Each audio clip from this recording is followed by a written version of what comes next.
Hello, everybody, and welcome in to the 4-3 show. I'm your host, Ryan Blank. I'm alongside Parker Dunn and Dominic Stern. Pat Fortuna will not be with us tonight as he is not feeling the greatest, possibly could have contracted COVID-19. Hopefully, you don't say that about someone. Hopefully, everyone is healthy, including our good friend Dom. I feel fine, so we're chilling. Yay, he feels great. But, guys, how are we doing? I'm pretty good. Well, I mean, you already described my situation, and Wi-Fi is currently bugging me over here at Park Place, so things could be going better. The Aztecs also only scored 20 points in the first half against Utah State, so the vibe check is very low here in this room. But I'm back in Arizona with my friends, so cool. Hey, there's always a bright side to everything. Remember that. Yes. You don't seem so sure about that.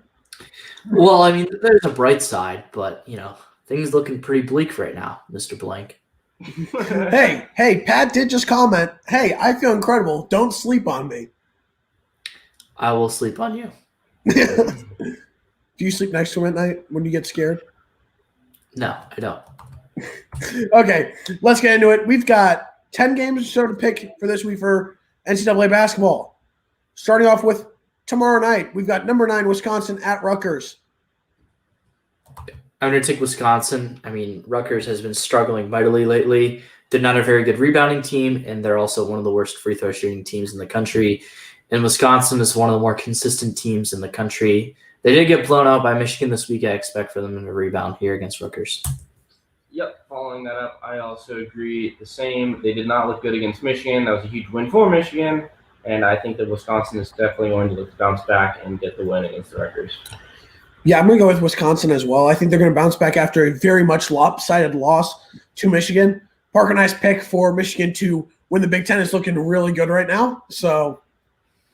But overall, I'm going to say Wisconsin bounces back and beats Rutgers. Next up, number 21, Ohio State travels to Illinois. This is a great game. I mean, just so is every other game in the Big Ten, if we're going to be completely honest here. I'll take Illinois. I mean, everyone knows how much I love the Illini, including my guys Kofi Coburn and Ayo Dosunmu. So I might as well take them. Ohio State's been playing some great basketball lately. Very impressive win against Northwestern the other day. Yep, there's a lot to like from both teams. I'm going to stick with Illinois. Obviously, with COVID, it's definitely different from the fan perspective as far as, having an impact on the games, but going to go with the home Big Ten team with Illinois. I'm going to stick with the Illini on this one, but I think this should be a very good game. You're not seeing as much of last year with Big Ten teams at home, but overall, I really like the Illini. I think they have a great trio with Ayo Dosunmu, Kofi Coburn, and Curbelo. So they have a great trio there. They have got a lot of talent, so I'm going to pick them to take down the Buckeyes. Next up, number 17, Mizzou travels to Texas A&M. I'm going to take Mizzou. A&M has been very disappointing this year, and Mizzou's been very promising. They've had a couple of losses where you're shaking your head thinking, is this team even good? But they've had some very, very promising games, and I think this could be another one of those. Yep, I see them following that trend, and I see them winning this game as well. And there's not too much after that one. Texas A&M hasn't been all that. I think Missouri takes care of business. After watching Mizzou lose to Mississippi State after they had a 99% win percentage with 19 minutes left in the game, there was a lot to think about. But I'm going to stick with Mizzou. I think after that loss, they realized that they've got to keep it in check and that they can't just let up at any moment. So I'm going to go with Mizzou in this one, but I think it's going to be a close game. Next up, number 7, Michigan travels to number 23, Minnesota. I mean, Michigan's got to lose at some point. Minnesota certainly has the offensive firepower to beat them, but they just don't have anyone that can stop Hunter Dickinson, who's one of the best freshmen, if not players in the nation. I think Michigan stays undefeated with this win over Minnesota. Yep, I'm going to keep that trend going. Michigan as well, like Ryan mentioned, as a reminder, that's our Big Ten pick to win that conference. So I'm going to go with them with this one. Minnesota definitely poses a threat, expect that to be a very good game. I'm going to go with Michigan. Yeah, I'm going to go with Michigan. I think the thing about Minnesota is they're a very good offensive team. They're very good offensively. But Minnesota doesn't play much defense. And also, I'm not a big Rich Pitino fan, but that's just me. I'm going to go with Michigan because they just have so many guys that can get to you. Isaiah Livers, Hunter Dickinson, Franz Wagner. They've got so many guys that they can go to who can score and play defense. So I think the Wolverines are going to stay undefeated in this one. Imagine if they had Josh Christopher. Oh, that is something to think about. But instead he came to the garbage program that is Arizona State basketball. Yeah, they're struggling a lot right now. Yeah. But hey, they were supposed to play 9. That got canceled because of COVID. Their 5th game. But another thing to watch out for Michigan is that they've got the number 1 recruiting class next year. They do. They're good. They're going to be very good. Juwan Howard is doing an exceptional job. Next up, number 2 Baylor travels to Texas Tech, who just upset the number 4 Texas Longhorns by a game winner from the Mac McClung. Shout out to you, Ethan Ryder. Yeah, that was quite the game. Texas really choked that away. I mean, it went from this to this real quick. And Baylor's just a much better team than Texas Tech. Obviously, Texas Tech, one of the best teams in the nation, play extremely good defense, and they have some nights where they are very good on offense, including that game against Texas. But Baylor, they are so good. I mean, it's them and Gonzaga at the top right now, and I don't think anyone takes them off their perch for the moment. Yeah, I couldn't agree more. I'm rooting for Mac McClung and the boys for Ethan's sake, but I definitely think that Baylor takes care of business. There's not too many teams that you look at behind Gonzaga. Like, there's a legit chance that this team, I think, has a very good shot at taking them down for that 1 spot throughout the course of this year. They're one of those teams, so Baylor's going to take this one. I'm going to go with Baylor. I think it's going to be a close game, but I just think Baylor is so good. Like you said, Dom, there's Baylor and Gonzaga at the top, and then it's everyone else. So I think Baylor's going to win this game, but I think it's going to be a very close game. So I think this might be one of the best games that we see this weekend. Next up, number 18 Virginia travels to number 12 Clemson. If you don't like to watch teams that score, this is your game. Clemson is the number 1 defense in the nation. And obviously Virginia has a pedigree of just playing insane defense and just refusing to score the basketball and refusing to shoot the ball with 10 seconds left on the shot clock. This is going to be an incredible game. Every point is going to matter. And I trust Clemson. They've shown me a little bit more. I still can't get over the fact that Virginia lost to University of San Francisco earlier. Great mid-major program, but they have no business beating UVA. Neither did UMBC, but they still did it. I'm going to take Clemson. They've been very impressive this year. Virginia is still looking for that first solid win. This is certainly an opportunity for them to pick it up.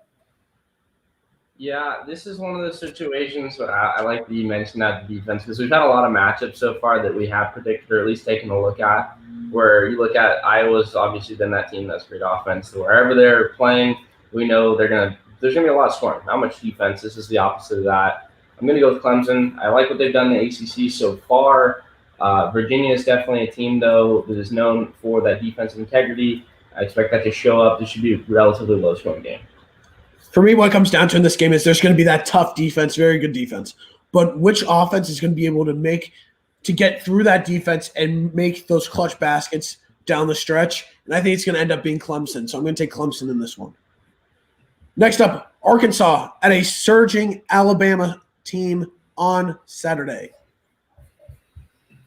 Yeah, I love this Alabama team. I think Arkansas is one of the better teams in the SEC too, but this Alabama team can flat out play. John Petty, he's finally taken over. There's always been that guy that's been the main guy in camp. And Petty's been the number 2, the number 3 player.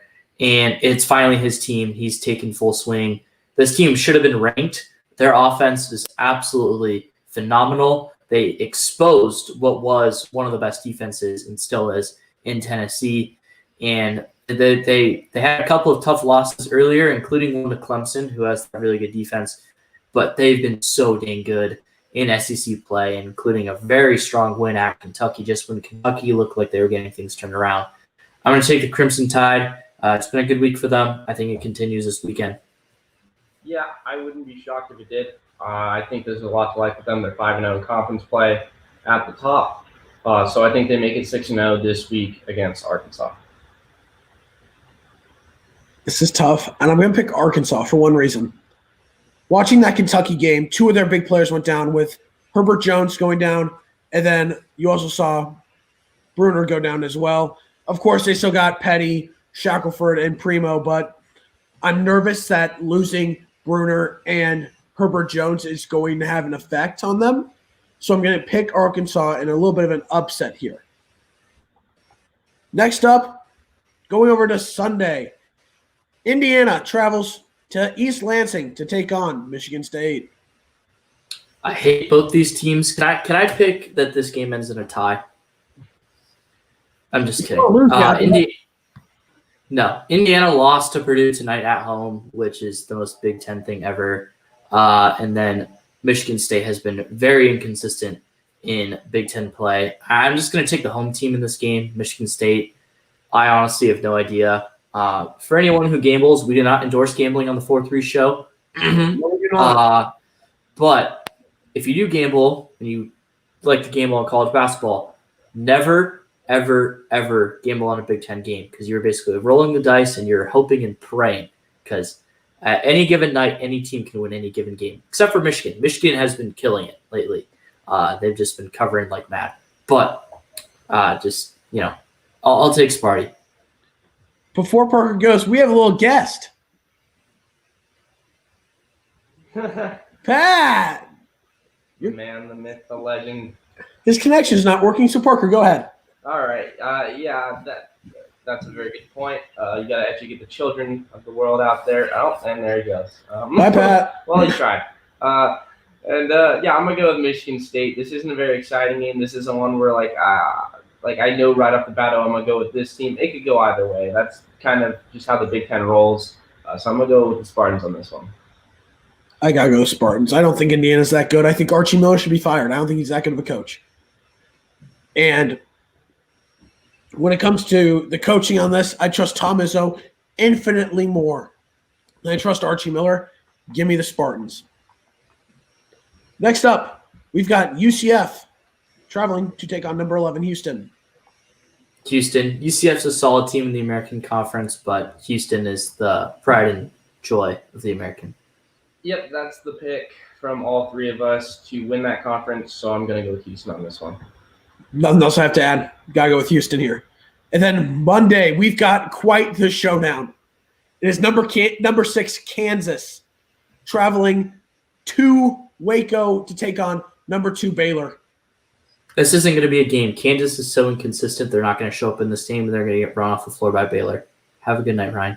Well, that's the thing with Kansas and their inconsistencies. They could show up and play, but I don't want to take those odds. I know what I'm going to get out of Baylor, so I'm going to take them in this one. There's just too much inconsistency with that Kansas squad.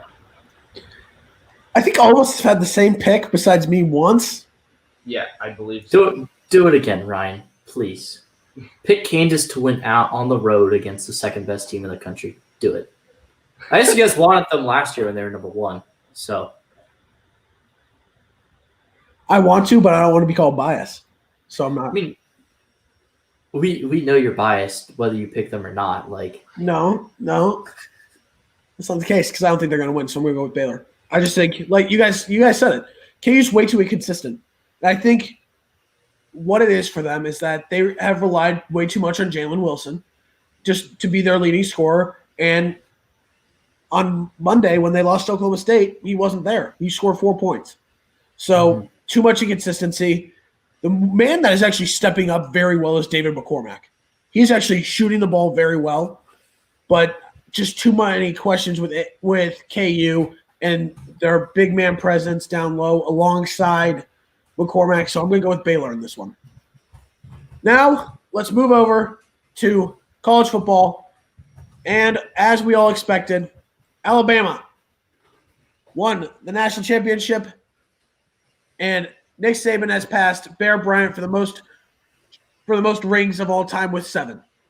Wait, 6 or 7? It's 7. You got 7. That's what I thought. It's 6 with Alabama. Yep, That's what it is. right. But he's got 7. What do you guys think about this game? It wasn't really much of a game down towards the end of the second quarter. Well, let me start off by saying not all of us thought Alabama was going to win the game. Let's just start there. And Alabama just showed that they were the best team in the country. And the only way to beat them was that you just had to go in and score points, kind of like what Florida and Ole Miss did. Because the offense for Alabama is something that we've never seen. And we saw basically a very similar team last year in LSU just run through their entire schedule, except when Alabama also put up like 4 points. So it was tough to watch because Ohio State always prides themselves on that elite defense, and they just got killed. Now, as a person who despises Ohio State and hates their guts and hates the Ohio State, it was quite a beautiful game to watch. Now, I did pick them in my pick and pool, but that's okay. I had a great year on bowl picks, but Alabama just showed that they were just so much better than everyone this year. And Notre Dame, I think they proved to everyone that they were the 4th best team in the country by, keeping it close. They only lost by 17.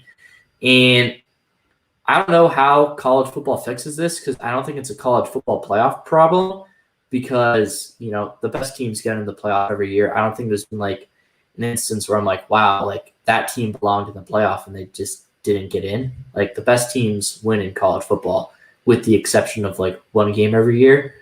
And the playoff isn't a problem of that. It's just a level of fair play problem.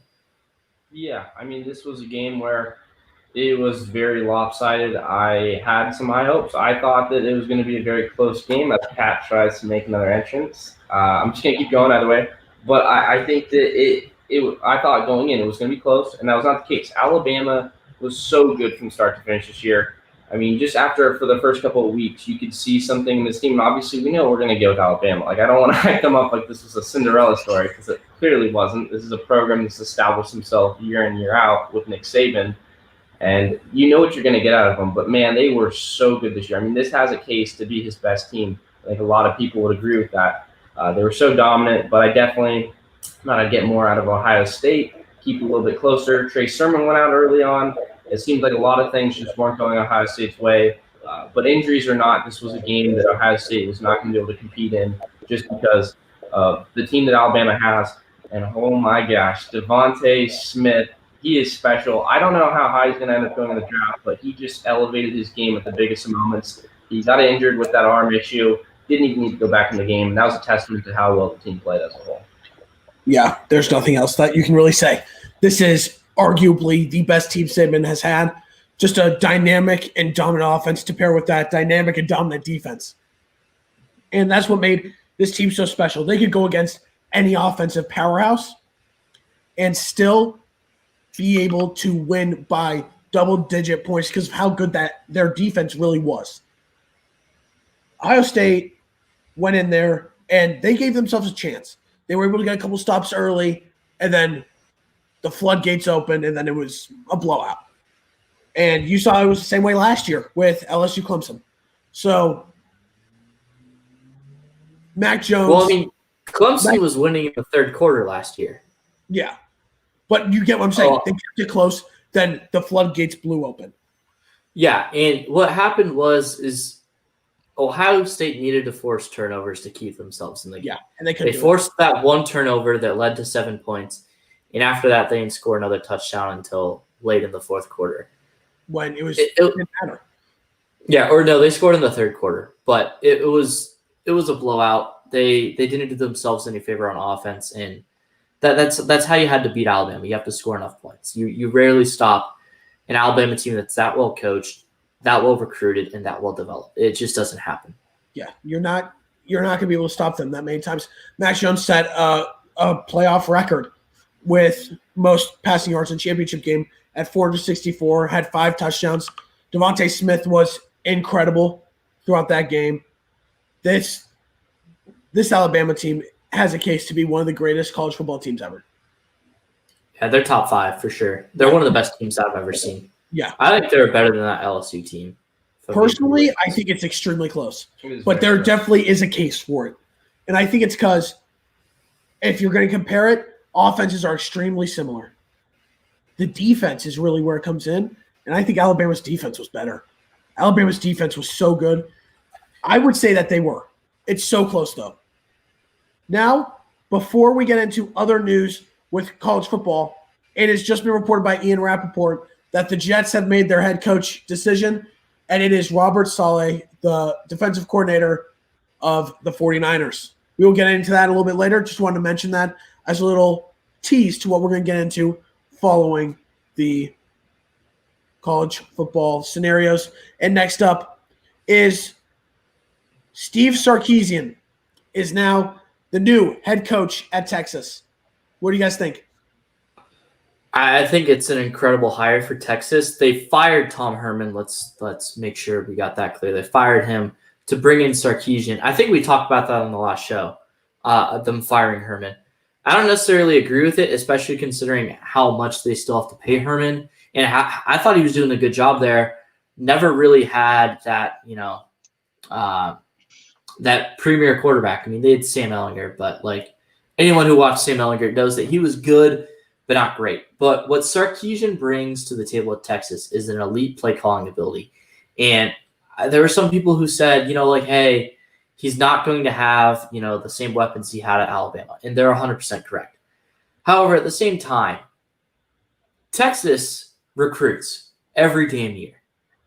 And they get a ton of great athletes, and that's all you need. And the offense is going to run very similarly to the Alabama offense. I think Sarkisian is going to do a good job. Great coach at Washington. I don't really remember him too much at USC. I know that he obviously got fired. He got fired early into his tenure there because he had some drinking problems. And then of course he went over to the Atlanta Falcons after a brief stint at Alabama. Then he went back to Alabama, and Saban seems like he's fixed him up. He said, "Hey, you're a great coach. I believe in you. You're going to help our guys win a national championship." That's exactly what they did, and I think Sarkisian's going to help bring Texas back because Texas isn't back. The question is, can they be back? Yeah, I like that last point. But just the USC one. I mean, I watched a ton of USC football growing up. Familiar with what he was able to do there. Bit of a struggle. Ryan can attest to that as he watched a ton of those games as well. And you mentioned the thing with the alcohol problems. He was really in a bad spot, but look how nicely he's been able to bounce back since. Now he's going to be the head coach at Texas. It's a great football program, a lot of great history there. I expect him to do a lot of good things there because they do recruit well. No one recruits like Alabama does, but this is a team that's going to bring in a ton of athletes, a ton of talent. And I think that with his offensive mind, his play calling, he's going to have a huge impact on that program. And they're going to get a really good head coach out of him. Yeah, I think this is a very good hire. I really like it for Texas. And I think that he's going to do a great job with the new starting quarterback, who is Casey Thompson. He came in against Colorado in the bowl game, threw for 170 yards and 4 touchdowns. Again, the game was pretty much over by that point, but still showed a lot of promise and a lot of potential. And I think you're going to see Sarkisian be able to use that potential and get out of them and have a very good offense. It's Texas. They're always going to get those recruits. They're going to get top recruits. It depends on how they can be able to use them and turn that team and actually bring them back. For once, they got to get to actually having the horns up and not down. So, and I think Sarkisian could be that guy to do it. Pat, do you have anything that you'd like to add? I didn't hear no bell. I'm back with my lovely bass voice. I'm in for the show. Just ignore me for college, though. Please, I'm no good. No use. Okay, Pat. So, next up, the final one is actually, as Sarkisian leaves Alabama, he's now been replaced by Bill O'Brien, the former Texans head coach, as he will take over offensive coordinator duties for the Crimson Tide starting next year. Dom, you're on mute, buddy. Dom, you're muted. Rats. I think this is a great hire for Alabama. I mean, he did a great job at Penn State, and that's what landed him the job at Houston for the Texans. And I know a lot of people like to give Bill O'Brien crap, and, he deserves a decent part of it. But Because he's for bad. He's bad. Okay, for a long time in Houston, he had nothing to work with besides DeAndre Hopkins. He had no DeAndre quarterback. Hopkins been traded. Yeah, I know, Pat. Let me talk. He's bad. Listen, he was a much better head coach than I think a lot of people give him credit for. He wasn't great. He was not great. But when he became the GM of the Houston Texans, he started handling the roster, things were just terrible. And now that he's the OC at Alabama, Saban's going to handle the recruiting. He's going to get them the players. All Bill O'Brien has to do is just handle the play calling. It's a lot less of responsibility on him, and that's exactly what Saban did with Sarkisian. He said, hey, I don't care what people have said about you in the past. I know what you're capable of. I'm going to fix you. You're going to go get another head coaching job in 3 years. And I think that's exactly what's going to happen. Roll Tide. Yeah, I don't know what the future holds for him after whatever his tenure is with Alabama as offensive coordinator, but he does know how to coach at the collegiate level. You mentioned Penn State, but just even with the Texans, with them in the time that he was there, they made the playoffs multiple years. They won the division. They never went far. They even blew a 24-point lead in historic fashion to the Chiefs. But still, this is a guy that was able to get that team to the playoffs. He's a good coach, and I think that he's going to fill in that role very nicely with Alabama. Fun fact real quick. That blown lead from last year was actually the 1-year anniversary was 2 days ago. And I was at that game. Beautiful. But Cool. Thanks. Appreciate it. But no, I think this is actually going to be a very good hire. And I like the turn that you took on it, Dom, on that. It's kind of that same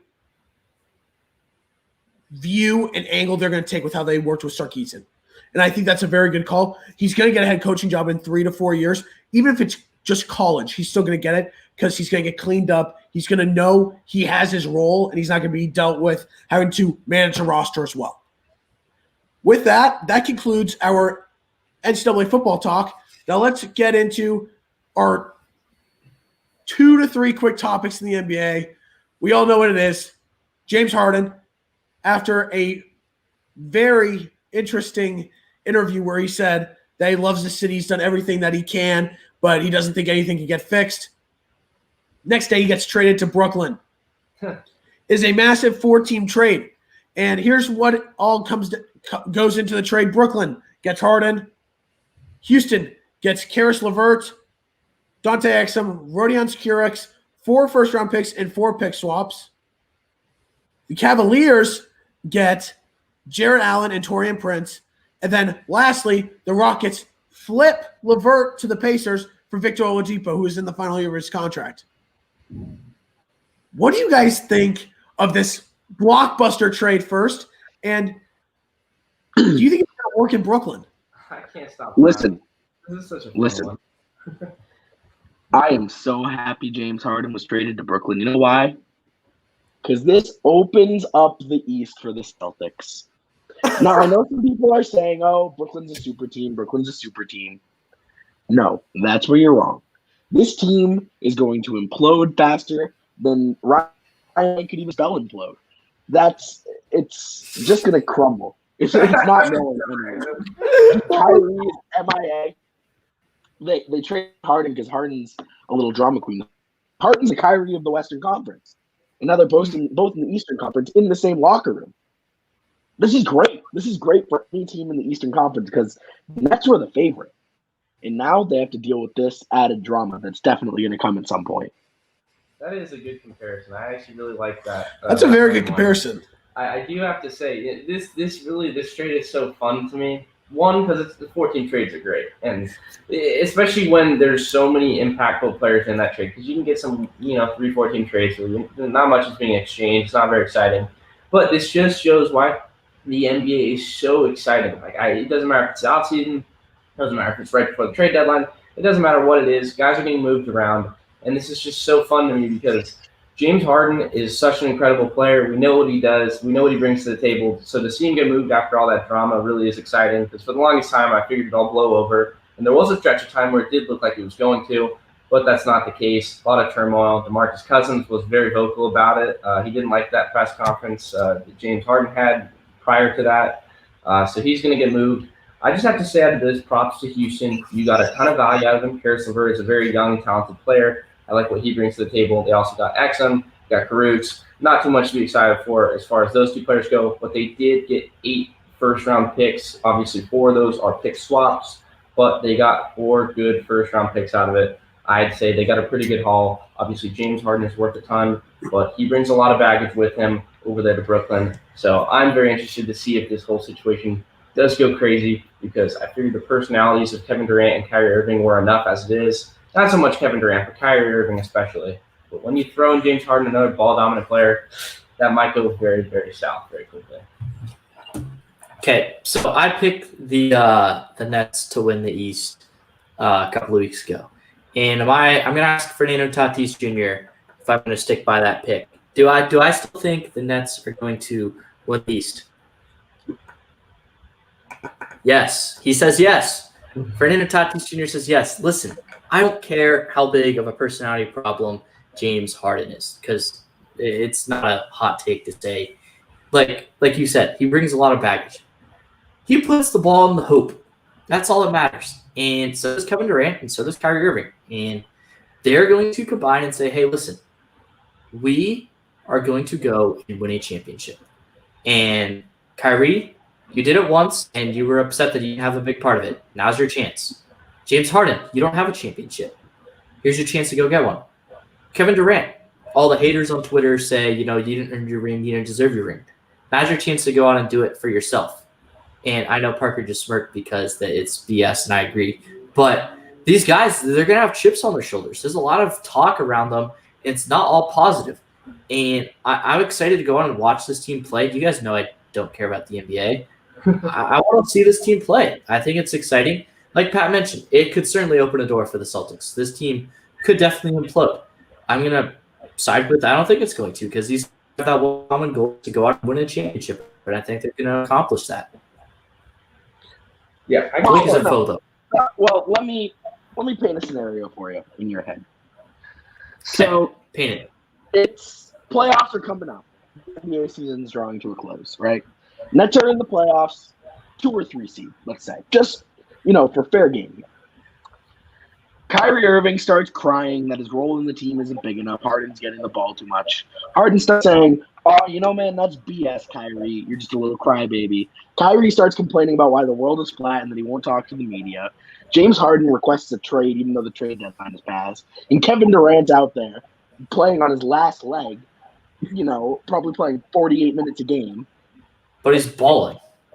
Yeah, he's balling until he's exhausted because he's the only person who's competent in that locker room. Yeah, another thing that I love about just like this situation, because one, it's extremely exciting, but 2, it's just the fact that you bring together these 3, and talent-wise, it's incredible. It's one of the best we've ever seen. But they are comparing to the Warriors, which doesn't shock me. As soon as something like this happens, that's what you expect to see. It's just such a terrible comparison because, from a talent perspective, that's more than accurate. But just from a player standpoint, because when you compare Kyrie Irving and James Harden and their ability to be selfless without the basketball in their hands compared to Steph and Klay, it's not even comparable, because we knew when Kevin Durant went to the Warriors, those 2 were going to sacrifice touches, they're going to sacrifice dribbles. One, Klay never dribbles as it is. He can drop 60 on 11 dribbles. But we knew that they were going to be fine with it. With James Harden coming in, he has a huge role with Houston. He's always going to take care of the ball, and I just don't think it'll be quite the same. So I think that that's a fun comparison on paper, but it's not one that pans out very well. Okay, so excuse me. I'm going to go through this one team at a time. First off, the thing that the Cavaliers bring to this trade is a first-round pick via Milwaukee, and Dante Exum, give them both up, and they get Jarrett Allen. Dude, go Cavs. Who is Cavs are the right winners of this trade. Cavs and the Rockets. Very talented and a dynamic defender. Where is Brooklyn's defense now? Where is it? It doesn't matter if you score 130 a game. What I'm saying is they're destined to not score 130 every single game. The one game they're off, they're going to lose. They don't have the defense. Well, but all you have to do is be on 4 out of the 7 games in that series, and you win. Well, they remind me of people were saying, the Lakers don't have a center last year, because they didn't. But they had Anthony Davis, who I guess is a 4, but Right. No, I'm He's saying a center. they don't have He played the enough 5 a centers. lot. Yeah, but they didn't have quite the roster that people. They're really strong and they're a really good team, but they don't quite have the power to win that championship on defense, which is stupid. I mean, the Nets could absolutely still pull this one out if they play to their full potential, which I guarantee they won't. I would bet the freaking mortgage that the Nets implode come April. Please don't do that. But we don't have a mortgage, Dom. We don't. Oh, well, good. You don't have anything. Okay, Dom's gone for a few moments, but I'll go back to what I was saying. Cavs got a lot. They also had Torian Prince, who's a young guy who brings in some depth to a very young team. So I think the Cavs got a lot for giving up Dante Exum and a first-round pick that wasn't even really theirs for a team that's going to always have a low draft pick in the first round because they're that good. Next up, I got to look at Houston and everything that they did. They get a very talented player in Karis LeVert, then flip him to the Pacers for Oladipo. I love that. I do too. Because here's the thing. You see Oladipo's on the last year of his contract, wasn't really committed to Indiana. He could be committed to playing with the Rockets, to play with a very talented core that they have around him, and John Wall, who's still a very good player, and Christian Wood is playing very well. So there's those two there, and then you got Cousins down low, who's getting ejected every other game, but he brings value still. You just have to get that man. Feel for him. You say that every day. You say that every day. He gets technicals for things most players would not. So there's that, and I think it's just a great trade. I love how they get 4 first-round picks as well, and then 4 pick swaps. They got quite the haul, and you got to give them a ton of credit for what they did. They saw the problem in that locker room, and James Harden, they got rid of the problem. All you can do is give them credit for that. Welcome back, Dom. And I think they did a great job. And I think for the Pacers as well, they're getting a very talented player in Karis LeVert who's young and can really do a lot of the same things that Oladipo does, but it comes at a cheaper price tag and more years on the contract. Lastly, Brooklyn. I think this is going to implode. I really do. And here's the thing. First off, you don't even know where Kyrie is or if he's playing again this year. That's the first issue. Second off, what can Kyrie, KD, and Harden all have in common? They're all ball-dominant players. It's destined to happen. At some point, they are going to get into a huge fight about it. I'm not worried about Kevin Durant because he was able to manage that when he's on the Warriors. That's all that comes down to. Kevin Durant's done this. He's not the one that worries me. It's Kyrie, and Harden. Those two have been ball hogs. Here's the thing. You saw Kyrie single-handedly implode an extremely talented Celtics team that could have won the finals. At least made it to the finals. Then you see Harden. He can't coexist with Russell Westbrook. He couldn't coexist with Chris Paul. These are the 2 biggest divas in the NBA. And Pat, you said it completely correctly. The diva of the West, the diva of the East, they're now combined on one team in the East. This is not going to go well. They've given up a lot. If this goes south, like I think it will, there's going to be a lot of issues in Brooklyn. And yeah, they're going for that title. I don't think they're going to get it. I think that this actually helps teams like the Celtics and the Bucks because I don't think that they're going to be able to gel together, have that great of chemistry, and be able to coexist alongside each other because of their tendency to be ball hogs and be those ball-dominant players. Yeah, KD, I want to add, was arguably the biggest asset in making this happen. He was the biggest advocate for James Harden going to Brooklyn, and only time will tell whether or not he regrets that. Yeah, both of them expressed their want to play again together, and I don't know if he's going to like it in the end. Unless he knows something about Kyrie Irving and how he might be gone for a while. If Kyrie comes back right away and doesn't have to serve any quarantine, it's going to get interesting very quick. Because that's the question surrounding that team now, is can they all coexist? That's what it comes down to. I'm telling you they will because they have the same goal in mind.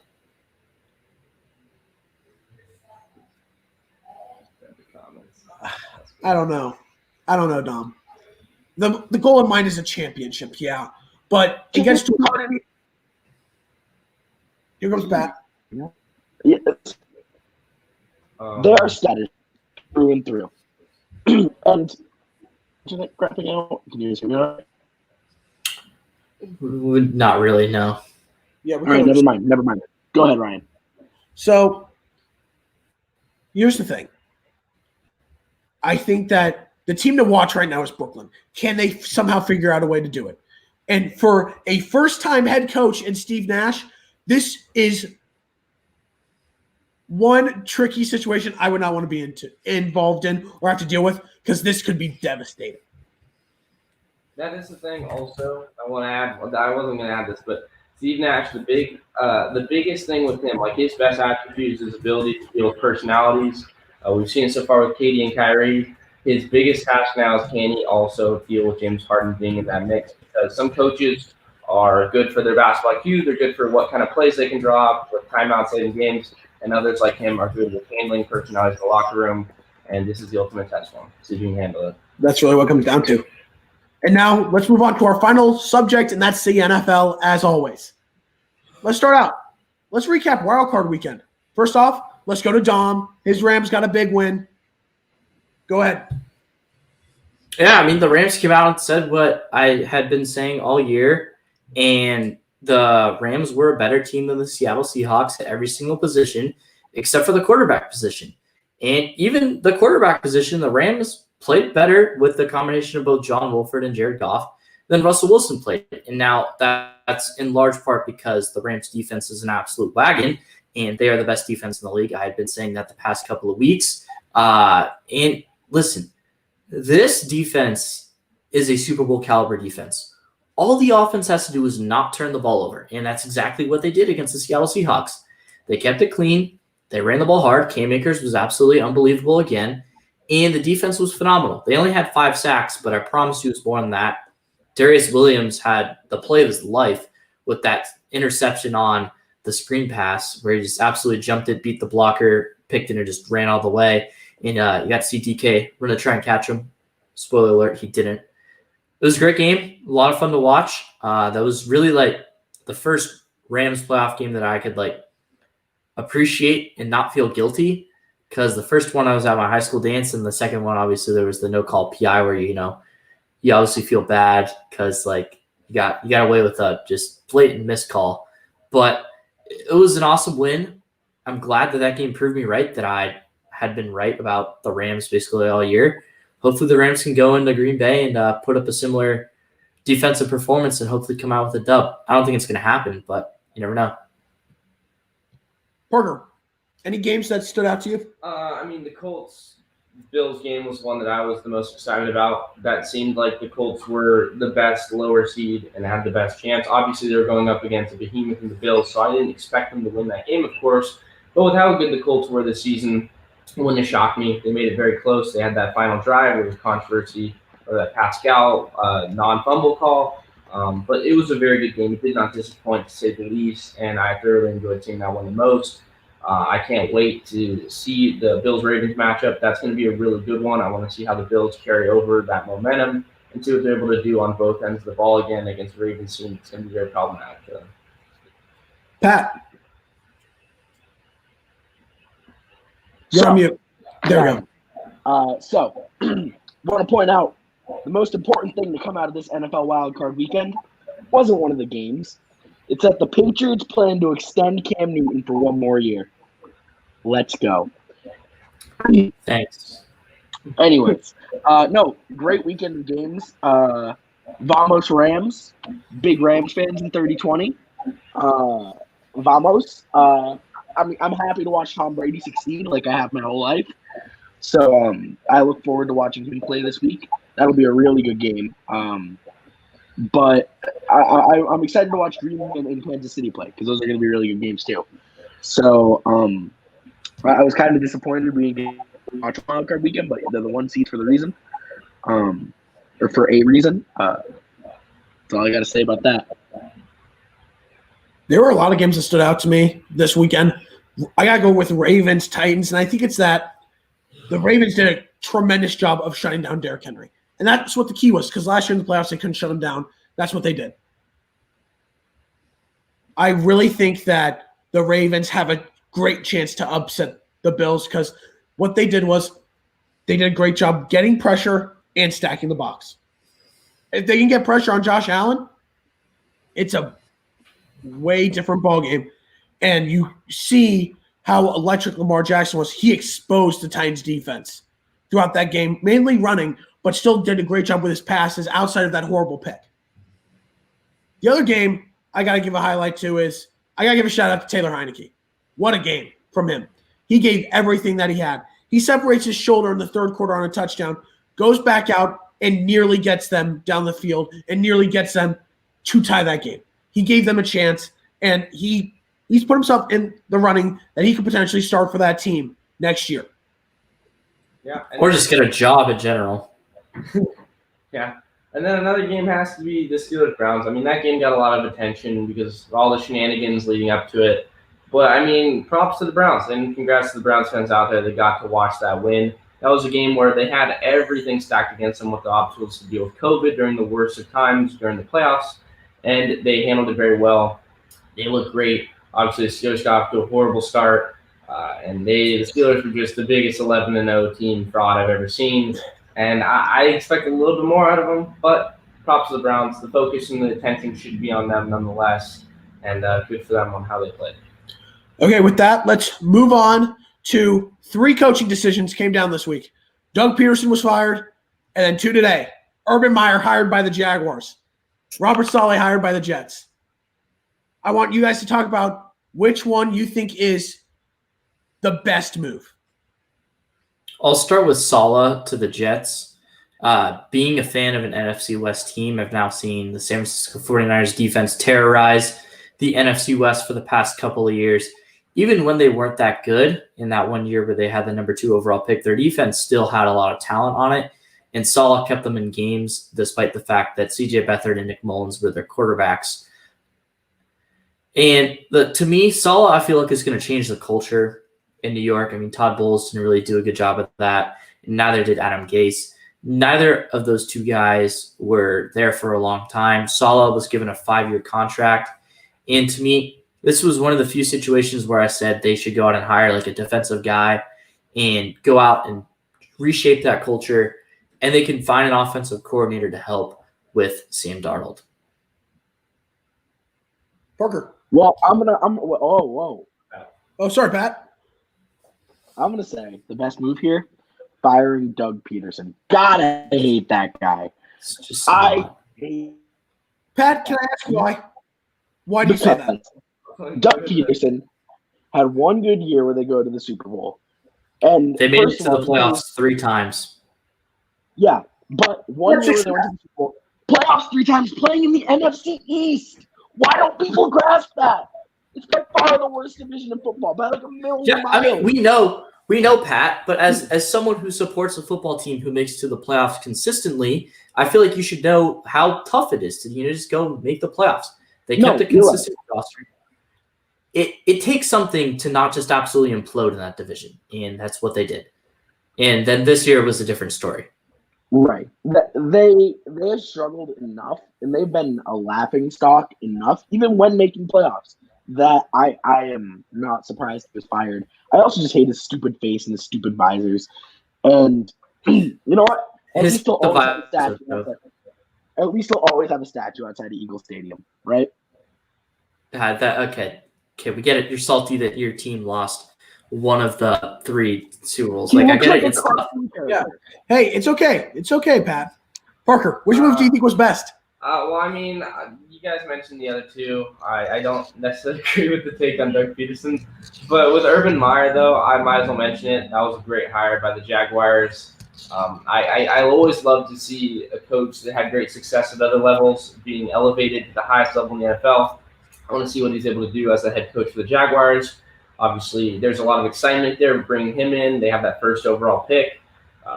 The questions loom as to what they're going to do with that pick. That definitely might have some impact. I know Ryan would agree with that. I'm not going to go into details. You can mention that if you'd like. But I think that that's a good hire, and I just want to see what he's able to do to reshape them because they had some success back in 2017, and they've just fallen off a cliff since then. So I want to see if they can get back and try and build with them. Yeah, I think the best move is going to end up being Saleh. I think that the Jets got, first off, they got energy. They got a guy who's going to be passionate. Love Robert Saleh. What he does on the sidelines is tremendous, on top of the great things he did with that 49ers defense. So I think he's going to do a lot of great things that are going to help that Jets team get better. So I really like that pick and that sign for them. I'm weary about the other two. Doug Peterson had a lot of success. I know this season was bad, but I'm still weary about that one a little bit. A lot of success. Jaguars. Strong. Come on. Pat, they made the playoffs 3 out of his 5 years. He entered in a dumpster fire. He had a Super Bowl. Pat, He led them in the first Super Bowl in his history. Pat, hold on. You got to understand where he came from because not every team has success like the Patriots do. You got to understand this. I 100%. I know. I'm aware. Okay. He came into a losing franchise with a rookie quarterback and not a ton of talent around him. He developed a ton of talent on the offensive side and defensive side of the ball. He made Carson Wentz, who he was going to win the MVP that year. Let's just go ahead and say it. And then he got hurt. Tom Brady won it. Tom Brady had a great year, not taking anything away from that. And his team after that was decimated by injuries. And this year was no different. Obviously, the talent on the line. Yeah, and the talent on this year's team wasn't going to make the playoffs anyways. But I think that firing him, I don't want to say it was the wrong move because it seems like the relationship with Wentz is fractured, and it seems like the owners and GMs want to take Wentz for the future, and I think that's a wrong decision in and of itself. A horrible decision. Right. And if that's what they want to do, then they had to cut ties with Doug Peterson. Now, it really depends on who they hire as the head coach. I think this is one of the least attractive head coaching positions left available. I mean, the salary cap situation there's horrible. There's not a ton of talent outside of the defensive line on this team. Wide receivers suck. They've had pretty poor draft history in the past couple of years ever since they won that Super Bowl. So I don't know who they hire. It's gonna be tough. I would have personally stuck with Doug Peterson, but it's tough to figure out. I would have done the same thing. I would have stuck with Doug Peterson. But here's the thing with Urban Meyer. I'm afraid of the long term with Urban Meyer. If he feels like he's healthy and he can get back into coaching, but if he has another health scare, that's it. And I think that's got to be something that the Jaguars have to think about. Also, I'm not saying it's going to happen, but with this hire, it would not shock me, and the odds of the Jaguars taking Justin Fields over Trevor Lawrence go up. And it absolutely. They're not. They're not. He wouldn't take this job to draft Justin Fields. Here's why. Listen, Trevor Lawrence. I'm not saying it's going to happen, but it's not. It's not. I'm going to tell you right now, it's not. He's taking this job to take Lawrence. He's already said there is a quote of him saying a couple years ago, Trevor Lawrence is the best quarterback I've ever seen. And you got to remember, he didn't recruit Justin Fields for the transfer. He came in and played under Ryan Day. He never played a snap for Urban Meyer. Yes. Urban Meyer is going there to coach Trevor Lawrence, and I will not hear anything else besides that. That's the pick that they should make. That's definitely what they're going to make. That's what they're doing. Don't overcomplicate this. Okay. Just a thought process. Got to throw things out there. But let's finish up the show with our 4 picks for this weekend. First up, Rams at Packers. I'll take the Packers in this one. I think the Rams are probably going to cover. The defense is too good to, not stay a one-possession game. And the Rams only have one multi-possession loss this year, and that was at the hands of the Seahawks. And the Seahawks scored really late in that game to make it a 2-score game. So, I'll take the Packers. The Packers offense, it's going to be tested. It's going to be cold, and the Rams defense is going to be very physical with them. We'll see. Yeah, this is a game where, man, I don't know. It's really tough. Nope, I'm not going to speed it up. I'm going to make my pick. So with the Packers, I'm going to take them in this game. They were the pick out of the NFC. But the Rams have a great defense. I trust great defenses. I can't go with them ultimately because they're more balanced than Green Bay, but it should be a much closer game. Pat. I'm going to take the Packers in this one because while I think the Rams have the best defense in the NFL, I think the Packers are right up there. Their offense is significantly better. I think this is going to be a very close game. I think by far Rams are going to cover because I'm very weary of the Packers' run defense, but they've got a great pass defense. They got one of the best corners in the league. They've got a terrific offense as well. So I'm going to go Packers. Next up, it is Ravens at Bills. I'm going to take the Bills. This is not a very good matchup for the Bills. Playing the Ravens in the cold and the snow, they're going to try and run the ball down their throats. And the Bills don't run the ball well at all, including a Zach Moss injury against the Colts as well. It's not going to help them out. But there's too much talent on this Bills team, I think, to lose to the Ravens. It's going to be a fantastic game. Look forward to watching some snowball. Lamar Jackson's never played in the snow, though. Grew up in Florida, went to college in Louisville. I don't think that's a favorable matchup for them. So, Bills. Yep, Bills for me. I expect a lot of this team. They're very dangerous. So are the Ravens. Should be a really good game, but I got to go with Buffalo. We already know Pat's taking. Listen, if Buffalo makes it past the divisional round, I'll sell my left nut on the black market. Wow. Wow. Okay.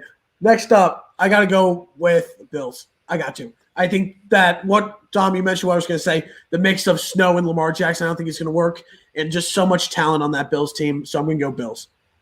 Next up, we move on to Sunday. Browns at Chiefs. I'm going to take the Chiefs. The Browns' defense is not going to be good enough to stop Patrick Mahomes. Ben Roethlisberger, albeit he threw the ball over 60 times, did throw for 500 yards against the Browns. The Browns are getting Denzel Ward back. I think that'll help a little bit. But, I mean, he's going to be coming off COVID. He's probably going to be tasked with guarding Tyreek Hill. And I think we all know how that's going to go. I like the Chiefs. Yep, I got the Chiefs in this one. I like what the Browns were able to do last week against the Steelers. Props to them for overcoming that adversity they faced, but I don't see them doing it twice.